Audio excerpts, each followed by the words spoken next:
Hey everyone, Chris Brisson here. I'm going to talk about the 10 deadly mistakes not to make when trying to improve your credit.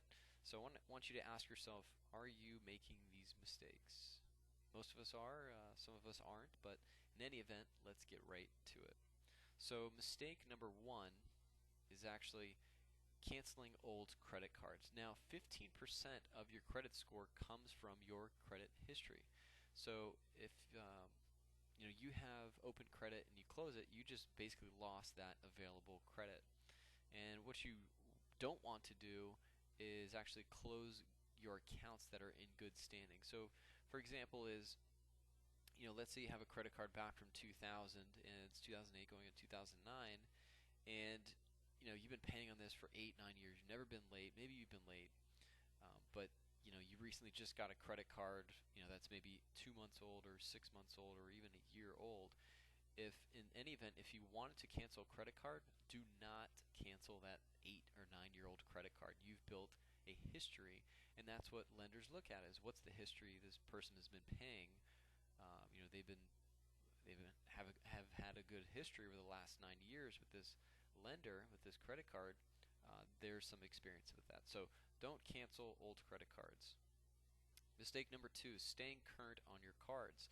Now, 35% of your credit score focuses on the timeliness of your payments.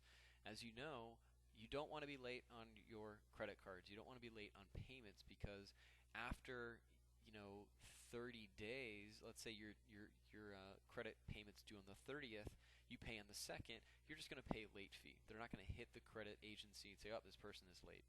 They're going to hit after 30 days after that payment. So let's do, let's say, March 30th, right? After April 30th, if you don't pay, bam, they're going to hit you for late 30 days. So don't be late, because this is the killer. This will kill your credit score. So let's move to number three. Number three is actually having too many open lines of credit. Now, 10% of your credit score comes from the amount of credit you have open. So if you have like $200 open, that's not a lot of open credit. So a bank or lender is not going to be like, oh, all right, here's $50,000. We know exactly how much you've juggled around in your credit life. And this goes into inquiries. The more credit you're going out and inquiring about, like let's say you get a department store credit card, you get a gas card, you get a American Express, you get a Delta card, all within like a month.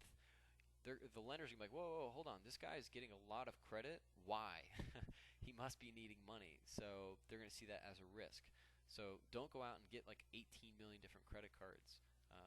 Do it very sparingly. So number four is actually maxing out your credit cards. 30% of your credit score comes from your debt to credit ratio. Now this is very important. So what is a debt to credit ratio? Real simple. If you have $1,000 limit on your credit card and you max out, let's say you put $900 debt, you bought a TV or whatever, that's a 90% debt to credit ratio. I mean, you have 90% debt and you have 10% credit. You want to stay, once you max it out, you come close, like past like 50%, your score is going to drop. You need to stay within a 15 to 30% debt to credit ratio, which is healthy. And again, you want to stay with this range. Any more than that, you're going to see your score start to drop. So let's go to number five here. Number five is avoiding loans and debts. Have you ever heard before, I can't give it to you because you have no credit history? Sound familiar? Well, it's happened to me. It's happened to all of us. And lenders see if you're going to get a house and you have no credit history. They say, whoa, well, hold on. Have you? I don't have a report to look at to say, oh, okay, he's been very good with his, making payments on time. Okay, I feel comfortable with giving you the money. If you have no history, there's nothing for them to look back on your past and go, okay, either he's a risk or he's someone that is reliable. So going out and getting debt is not a bad thing. You want to start to build credit history, and a lot of parents do this for their kids early on, so when it does come time to buy a car or house, they have credit history. So here we go, number six, lowering the credit limit. Bad move. Right now with the markets, a lot of credit card companies are actually doing this, which is hurting a lot of people's credit scores. So This goes into the debt to credit ratio. And remember, you want to stay within 15 to 30%. If you have a $1,000 limit, and let's say you are, you paid, you have $300 in that credit card. Now, if you lower it to, oh, you know what, I don't want that because if I have that, then, then I'll spend it. So let me drop it down to 500. That's not a good thing because what did that do to your debt to credit ratio? Well, now you're at 80%.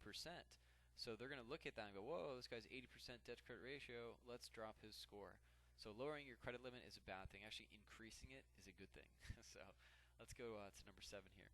Actually, never checking your credit report. Bad move. 75% of people's credit have errors on it. It happened to me. I have had errors on my credit report. I'm like, what? What is this? Go check your credit report. What I recommend is go to TransUnion, sign up for their 30-day trial thing, and check your credit. You want to check your credit scores as well because that's a way to gauge, what your score is. So here we go. This is a huge mistake a lot of people make. This is declaring bankruptcy. Man, people don't understand the ramifications of declaring bankruptcy. And most people just never seek advice. They're like, oh, I'm just going to claim bankruptcy because I just can't deal with it. Come on. I mean, there was a guy, and this is the $10,000 debt story. This guy I met, he declared bankruptcy because he was $10,000 in debt. What? $10,000 in debt? $10,000 is nothing. $10,000, you can make that very quickly. So, because you think your situation is a harsh situation, oh my God, I'm $10,000 in debt. Are you kidding? If you declare bankruptcy, it's going to stay in your report for 10 years. I know people that make millions of dollars that declare bankruptcy, and they can't even get a car on credit. They have to pay cash, and they make millions of dollars. So don't do it. Seek advice. I know nothing about bankruptcy, but all I know is it's something that's very hard to turn back. So, seek some advice if you want to do that. Here we go. Mistake number 9. Using a credit repair agency. And I'll be honest with you, a lot of them are scams, and they cost a lot of money, and potentially hundreds of dollars and thousands of dollars, not hundreds of thousands of dollars. And this is a quote actually came from the Deputy Director of the FTC's Bureau of Consumer Protection. Credit repair schemes are a big problem for consumers. Credit repair promoters generally charge hundreds of dollars but don't deliver in their claims. If you've ever used a company before, you know what I'm talking about. And the good news is you can actually do it yourself. So mistake number 10 is just that, not doing it yourself. It's very, very easy to do, but you need the proper letters, you need the proper scripts, you need the proper information, and basically copy and paste stuff that will enable you to do it, to make it work. And it'll save you a lot of money and save you a lot of time. Now, my story, I'm not going to get into it here, but basically I deleted 19 negative items in 37 days. I boosted my score 135 points in 37 days, and I've negotiated my debt from $10,000 to $5,000. And the good news is you can do the same exact thing. Now, what I've actually done, I've actually created a free report. It's called the Credit Repair Myths, the 6 credit repair myths. And what it does is actually reveals the true intentions of credit repair agencies, and this will shock the hell out of you. Here's what it's all about. They're not out to help you. It's all about money. You're going to learn the 6 common myths, and really you're going to learn how exactly I did it and how you can too. So what you want to do is go to 37 days to clean credit. That's right, 37 days to clean credit. I did all that in 37 days. So you want to go there, get the special report, and read my story on that site there. I think you'll like it. And so go there, go check it out. You have nothing to lose and everything to gain. So go ahead, get the report, and I hope this video helped you out. Take care.